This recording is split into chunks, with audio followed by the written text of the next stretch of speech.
Police say a gunman walked down the aisle of the sanctuary. It happens. About 100 people were inside the church at the time of the shooting.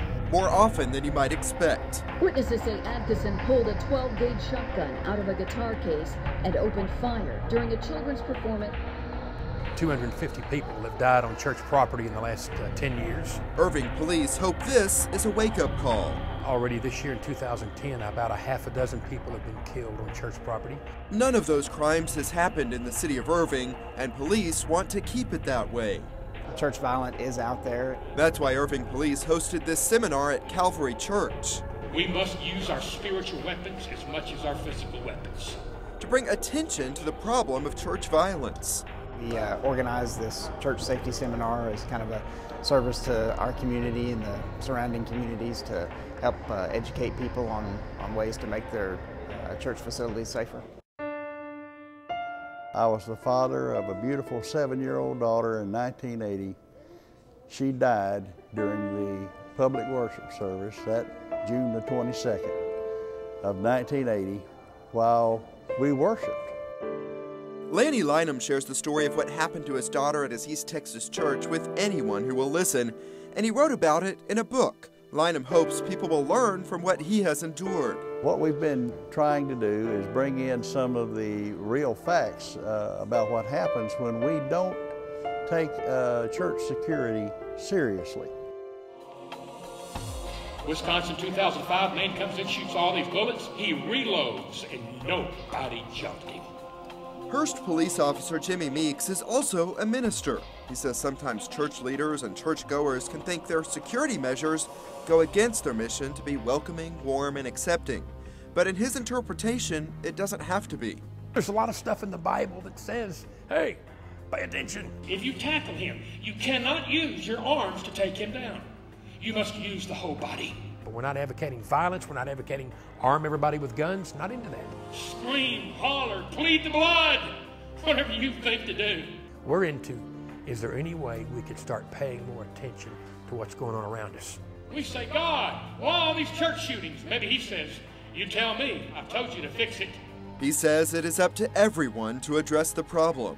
The most simple measure can be the most effective. Establish an eyes and ears team. Their primary job is to be the eyes and ears of the church while the service is going on. Their job is to be in the parking lot, to be in the foyer, to be in the Sunday school areas, to watch over the children while everybody else is occupied with the service. Suspicious behavior in the parking lot, in the foyer. If you pay attention there, you may not have anything in the sanctuary. It is a simple precaution that he says can make a big difference. If you look at church shootings, for instance, in the last few years, many of these churches, almost all of them, had nothing in place to thwart, impede, or hinder an attack. There was no security there. Although church shootings are rare, the Eyes and Ears team can help reduce more common crimes that can happen in any crowded parking lot, such as car burglaries. Hopefully some of these men and women are going back and saying, we need to pay more attention. Stuff is happening.